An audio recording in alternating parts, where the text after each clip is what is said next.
কচুরলতি কম বেশি সবাই আমরা পছন্দ করি, তাই না? আসসালামু আলাইকুম। আজকে চলে এসেছি কচুরলতি নিয়ে। আসলে অল্প কয়েকটাই ফ্রিজে ছিল।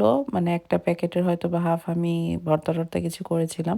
তার হাফ ছিল। তো ভাবলাম এই হাফটা একটু রান্না করে নেই।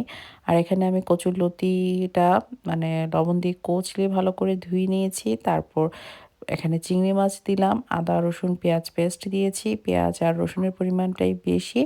তারপর দিলাম হচ্ছে হলুদের গুঁড়ো, লবণ, একটু ধনিয়া আর হচ্ছে মরিচের গুঁড়ো দিয়ে আমি ভালোভাবে হাত দিয়ে একটু মাখিয়ে রেখে দিচ্ছি কিছু সময়ের জন্য রেস্টে।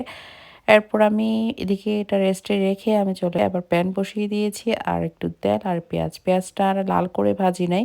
কারণ পেঁয়াজটার সঙ্গে আমি লতি প্লাস চিংড়ি মাছ সব একসঙ্গেই ভেজে নিচ্ছি।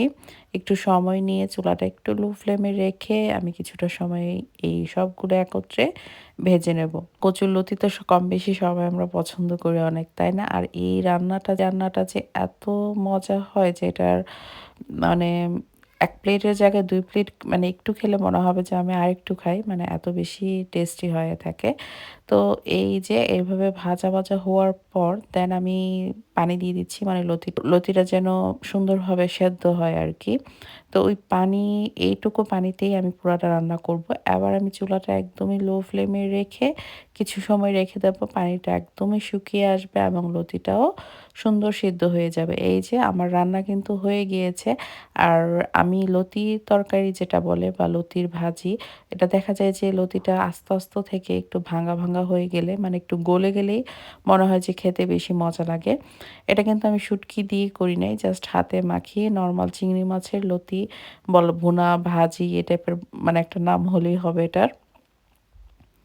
তো এই হচ্ছে আমার রান্নাটা হয়ে গিয়েছে। আর এই রান্নাটাকে আরো বেশি মজাদার বানাতে চলে গেলাম বাগানে।